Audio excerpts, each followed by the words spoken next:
Yeah. But the bedrock is actually burned. I mean, you can tell it's burned. You rub it, it's got charcoal. I mean, it's like, and the gravels right above it are burned. Now, to go along with that theory, we had sea levels that rose 300 to 400 feet in a relatively short period of time.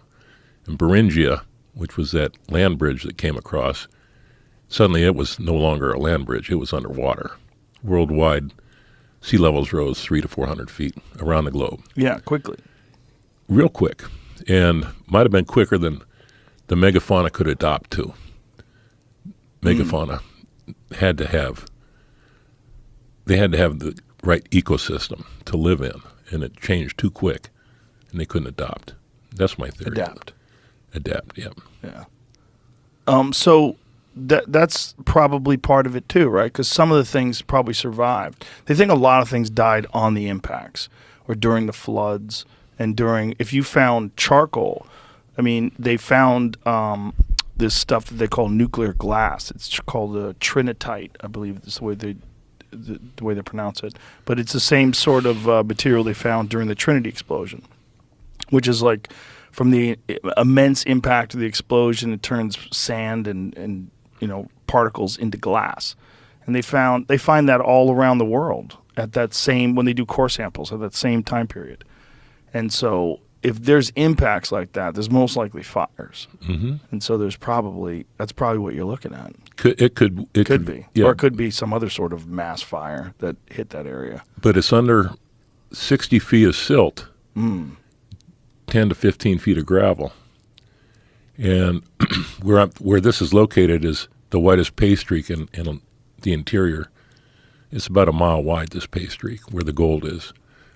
The mountains used to be, a few thousand feet taller than they are right now, where the pay was coming out of the host rock. And gold's got a specific gravity of 19, meaning it'll displace itself 19 times in water. So that's how sluice boxes work. Gold pans. You mix the dirt with the water, the gold goes right to the bottom. Same way with the pay streak. The gold's moving down the creek, it goes deeper and deeper and deeper. The gravel goes over the top of it. Pretty soon it hits bedrock. You can't go any deeper, and that's where it stays. And the gravel just keeps moving down.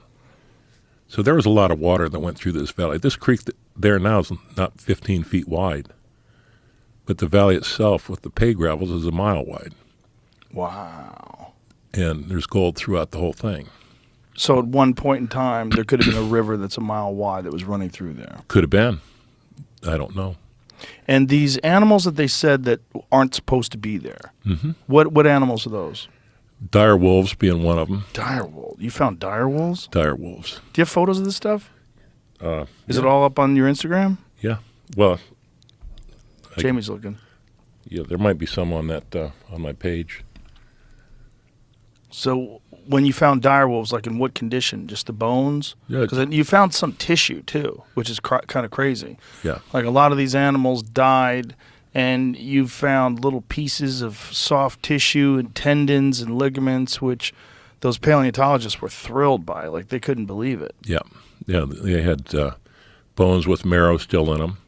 Wow. And the carnivores had pretty strong jaws. They liked the marrow. That might explain why so many bones are broken where they're broken. Mm-hmm. They chewed into these animals. And one of the other extinct, not just dead, but extinct animals we found up there is, we've never found elk before. Well, we found some elk, but the experts say they didn't exist up there. And I know you'd like to hunt elk and eat elk, but elk exist in Alaska. They exist down. I think they do. They do. They do. So that's a dire wolf skull. Yeah. Wow. They have Roosevelt elk in Alaska. They have them on some of the islands on the coast. A Fognak has Roosevelt elk on it because it's a very difficult hunt that people go on, and the problem is there's enormous brown bears on there. And my friend Steve Ranella told a story on the podcast of how they shot an elk up there, and it's an incredibly difficult hike in and hike out. You're going through very thick brush and terrain at a very steep angle. It's very hard to get through with anything. So they take this elk, they hang it in a tree, and they come back the next day to cut it up and to take it apart. But by the time they get back, a bear has already claimed it, and they don't know this yet. Uh-oh. And they get rushed by this bear. He said it ran straight through their camp, but it found so many people didn't know exactly what to do, and it ran through. One of their guys winds up on top of the bear's back somehow. So it literally plows through the camp, and he's riding this bear's back for like 15, 20 yards. And then falls off the bear's back, and the bear runs into the woods, and the bear's huffing at them. And then they get out their rifles. Like, they were eating lunch. They had no idea. So there are elk up there. Yeah, but they're not in the interior. And we're... Which is crazy because they're on the island. Like, how are they on a fognac if they're not in the interior? How'd they get on that island? How'd the little mini mammoths get down to one of the islands on the southeast? They say these miniature mammoths lived there till 4,000 years ago. That's interesting. That's island dwarfism, right? That happens with elephants, too. When elephants live on an island, they get smaller. Yeah. Yeah. Yeah, no, there's a mystery up here. And so is that one you found? that's not one we found. That's one they found in Siberia. Oh.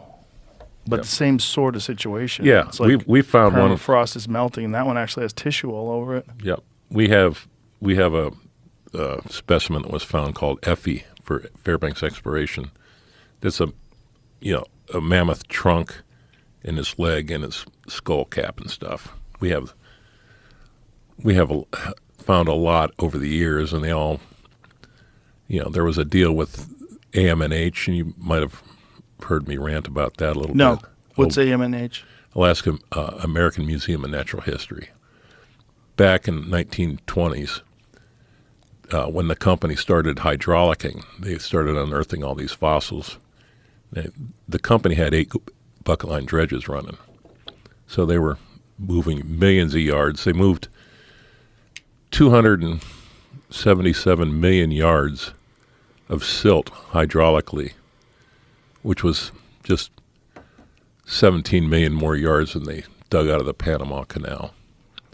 And so all those bones, there was a guy named Childs Frick in New York.